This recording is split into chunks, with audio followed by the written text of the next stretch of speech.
Hi, I was kinda getting ready to make my video for today, and there were like two, three topics that I wanted to see which one to kind of go over, and they're all very interesting. One was about why all the new wealth is created by technology,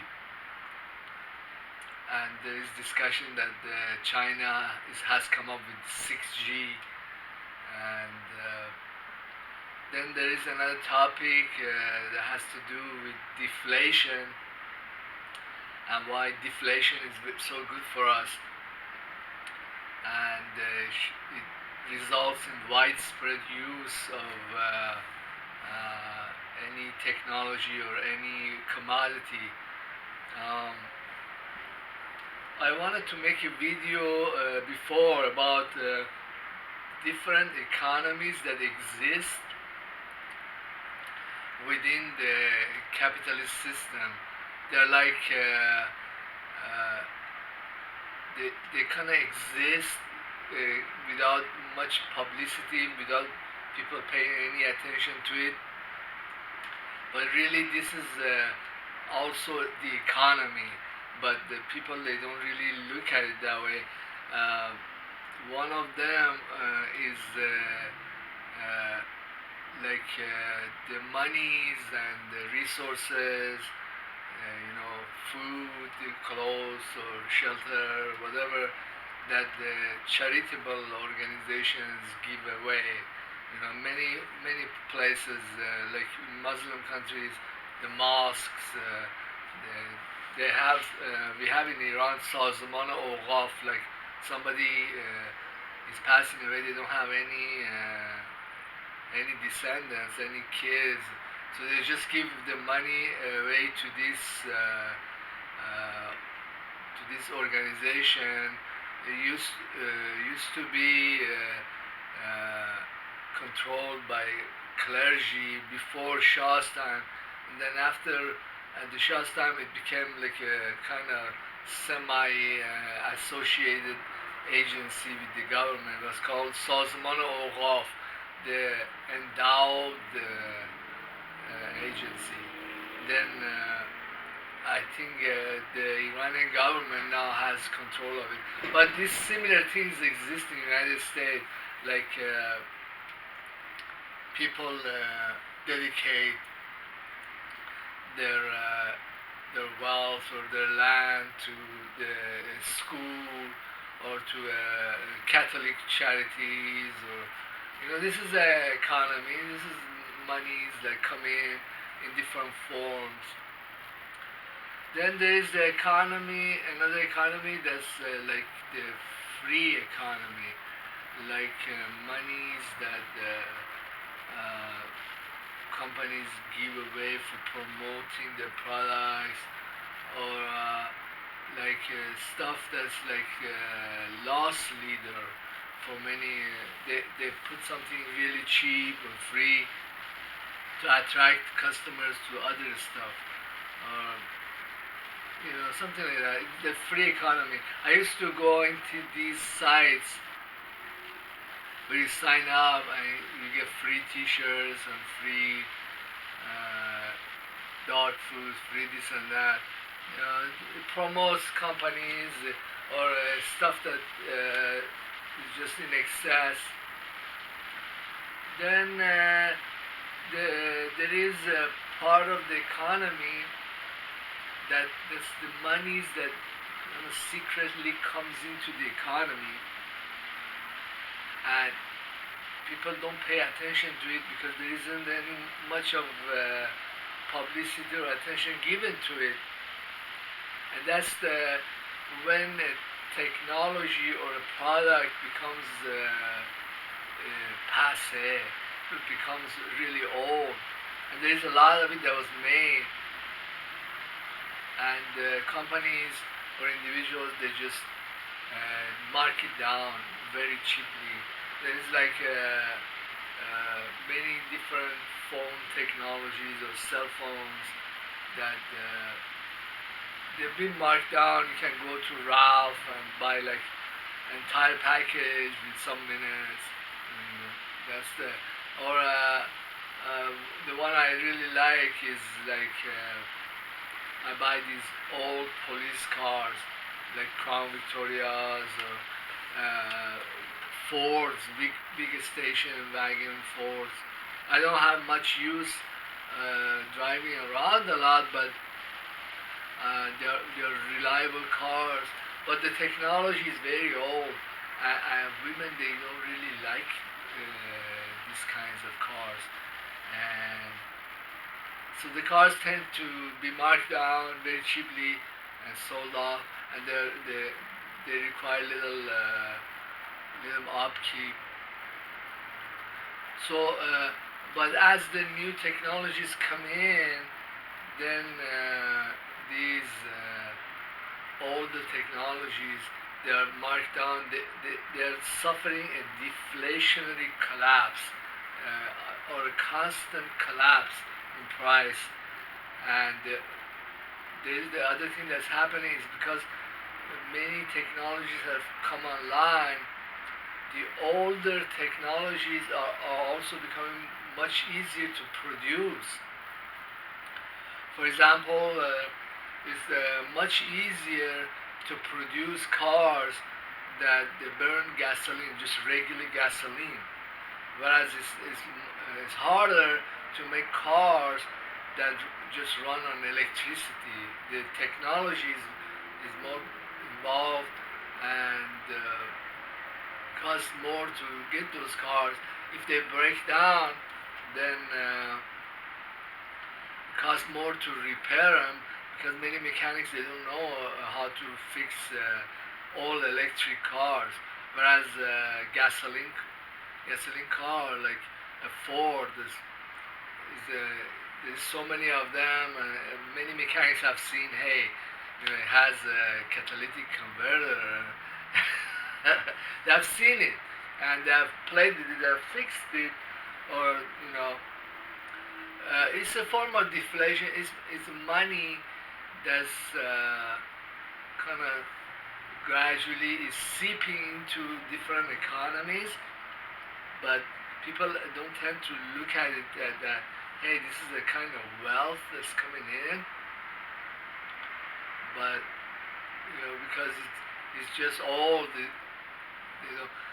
well, another thing that I like, and I do think it's a kind of wealth, is many products, passe products that show up in dollar stores. If you go into many of the dollar stores, they sell stuff that used to be very nice product, very expensive. But many of these places, they sell a smaller version or even the same quantity. Is because there's so much of this stuff, and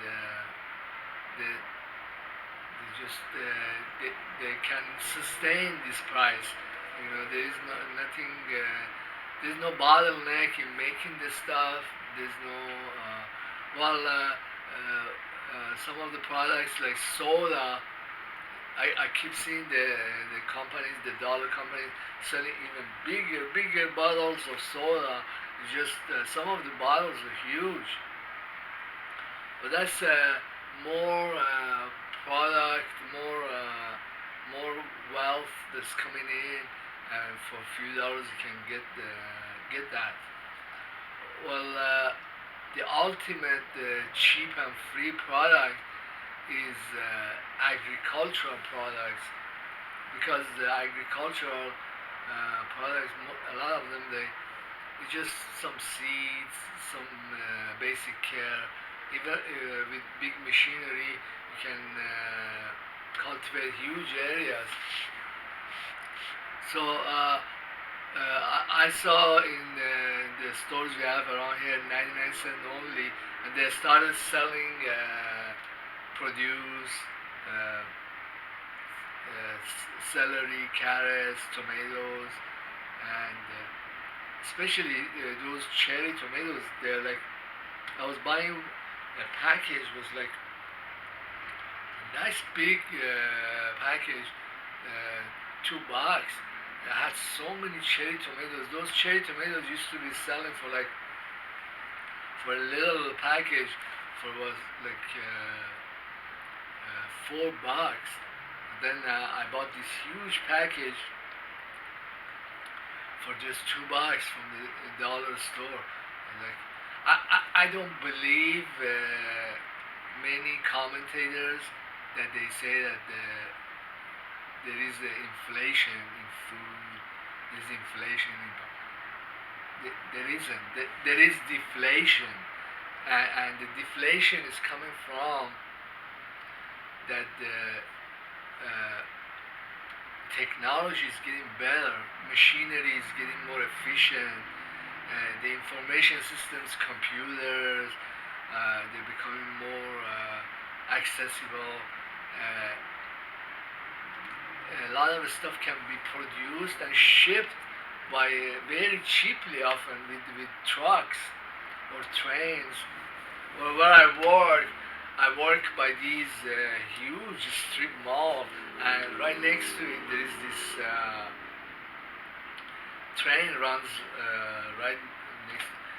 I see just massive amounts of goods going on it. And I don't know how many times the train goes by every night. I look at the stuff and say, that's a lot of product. I wonder if there is a trend that there is more and more stuff is being shipped. Well, well, in the Kaiser report, I was hearing that a lot of ships that are coming from China, they're completely full.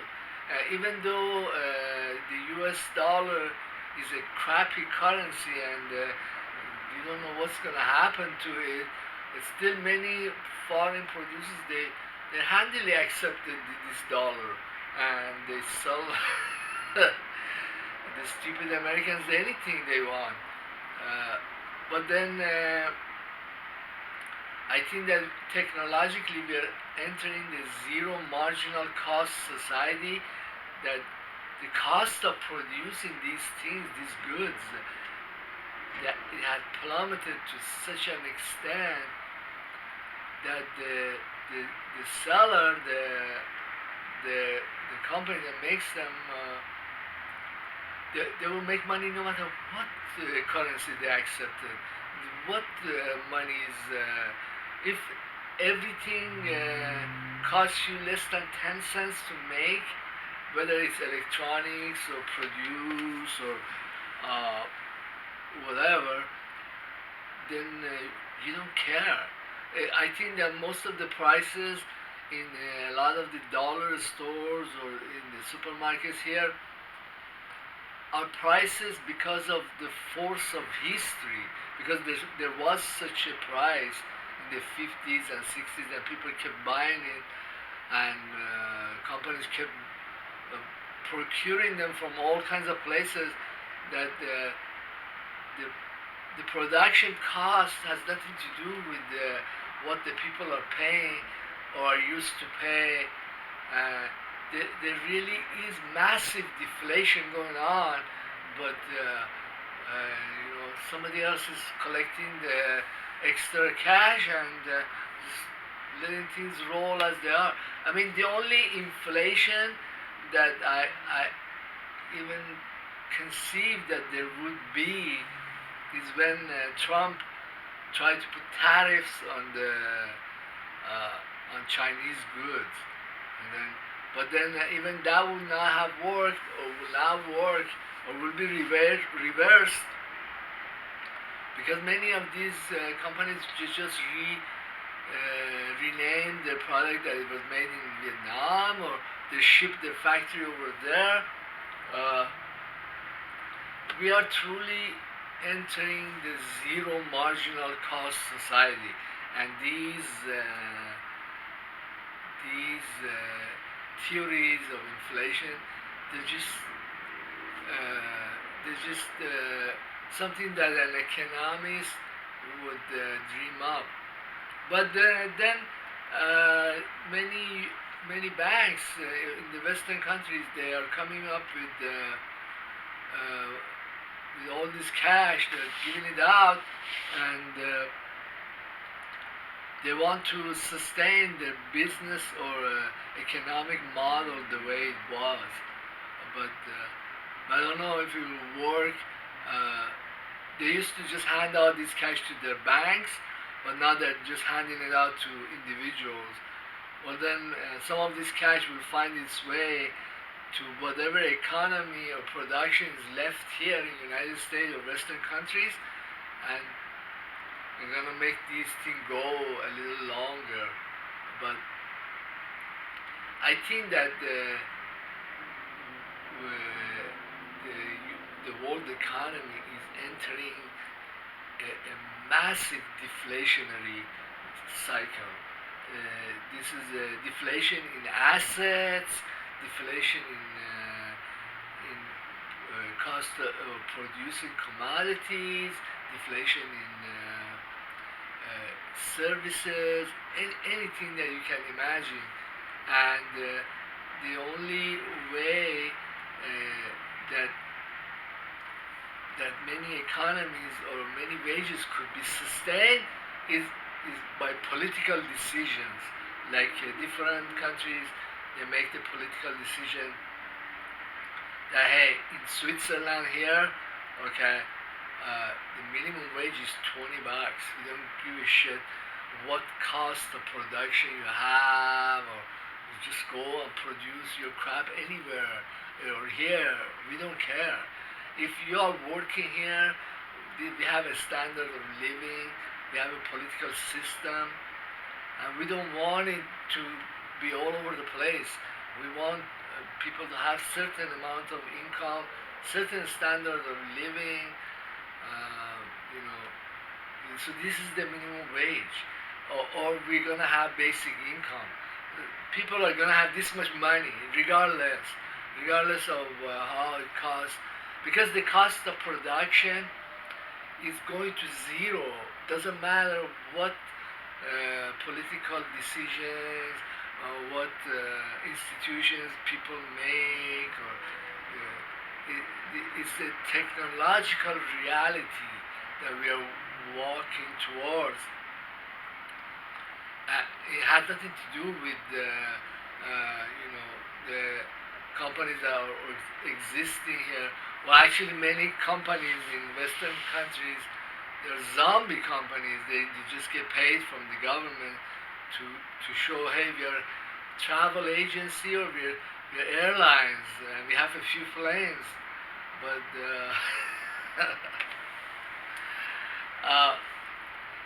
I think that the deflationary collapse will hit housing, cost of production of energy, electricity.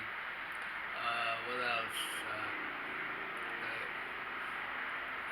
I think that the cost of making and distributing weapons, cost of food production, and availability, it just is going to go to zero. This is the race to the bottom everywhere. And I was talking to my little brother, and he's studying to be electrical engineer. And I was asking, how are you going to your classes and doing all this stuff? And he said, oh, I'm still studying, finishing up on many courses, and my teacher has like 40 students, 50 students. I thought, how do you guys go there with the corona and all this? So we don't go there. We got Zoom, and they just one teacher somewhere teaches all these students electrical engineering. The cost of a very high value education, that's a nice program, is almost zero. Is the where many courses are free. You could take courses from MIT. This is what many younger people want, to get a university education. And uh, I don't know. I think what my sister was saying. Hey, I want to come and visit you, and maybe see what's going on here. I told her no, don't, because we see each other. I see my mother, everybody with Zoom or WhatsApp. But then whatever monies I give you, if I gave you guys like 500-600 a month, is that 500-600 a month? Buys a lot of stuff in Iran.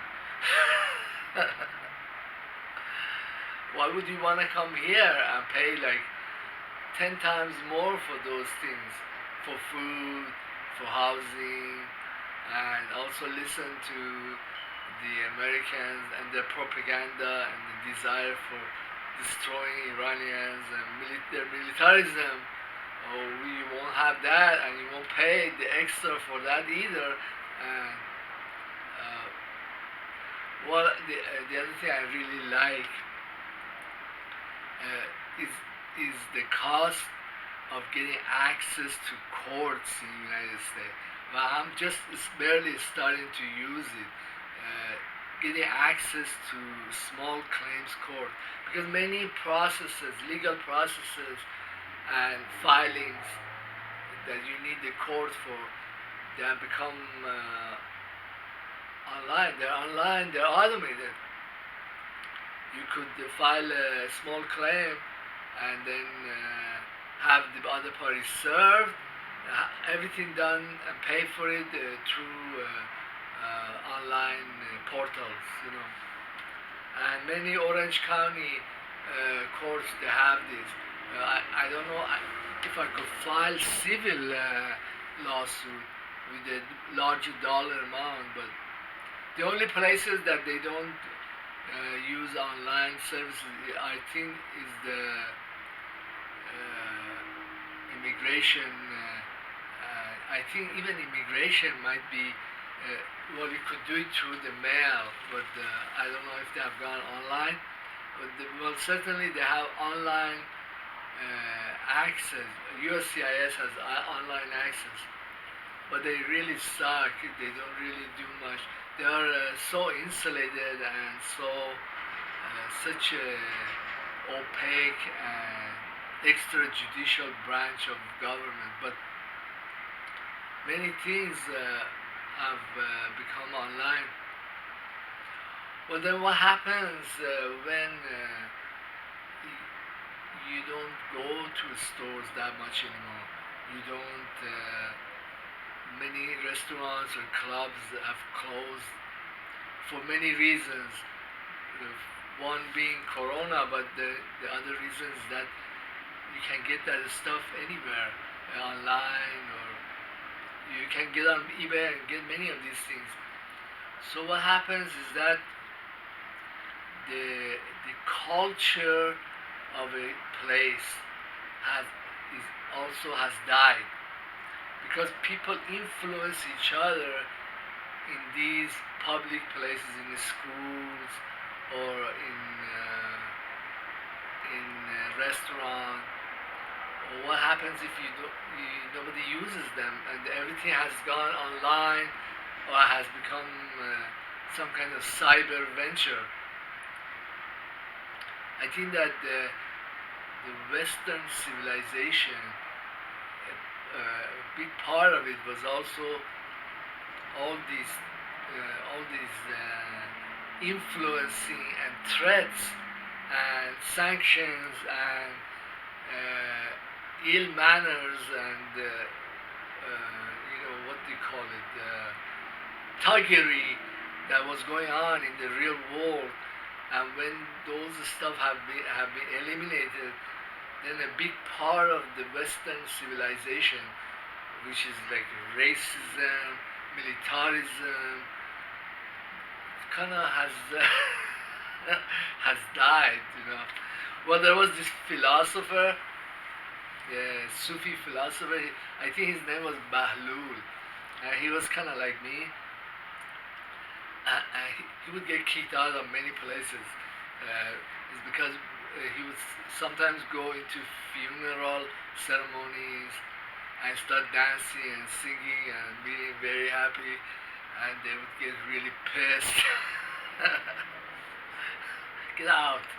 And other times he would go into marriage ceremonies, and start crying over there. It's like he would badmouth the dead, but there's a reason why things happen, institutions or cultures die. There's underlying reasons that they are not useful. They don't serve anybody. They're destructive. They're criminal. They're militarism, and society kind of drops them by the side. Well, Trump lost the election, and we see all the sad pictures, and now we have to live with him another 70 or so days. We don't know what he's gonna do in these 70 days. He might attack China or Iran to create World War III or Civil War, and in this process, I don't know, declare some kind of emergency and stay in the White House some more. Who knows? But I did want to talk about the threat of World War III, which is very real in these 60, 70 days that's left. But if it did happen, there has been so much advances in military technology in Iran, in China, in Russia. There will be another a real final death of the U.S. military empire, because it would be like a real death, real destruction of all their bases, and they couldn't even say, oh, we have a presence there, because there will not be a physical presence. But is that a kind of a deflation? Yeah, it's like a puppet empire lost all its air, something like that. Um, in the Sufi temples, in the Muslim traditions, there is often a prayer that they read. Well, in the language, I translate the exact language. It says, God, thank you for all the goods and things we needed, graces that you made cheaper. Arzani means something has become so cheap, so passe. You just give a few dollars or any kind of dollars or money, and you get it. Arzan, and cheap and free. It's like being granted all you need without much expense or trouble.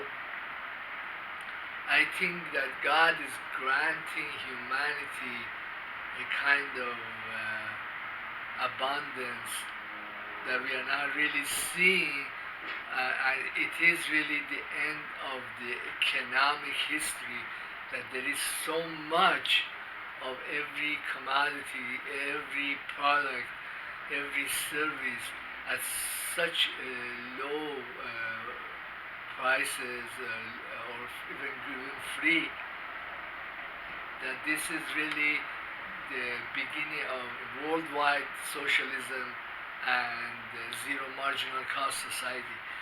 Thank you very much for putting up with me. My lectures might not be easy to understand sometimes. Please subscribe and leave comments. Thanks.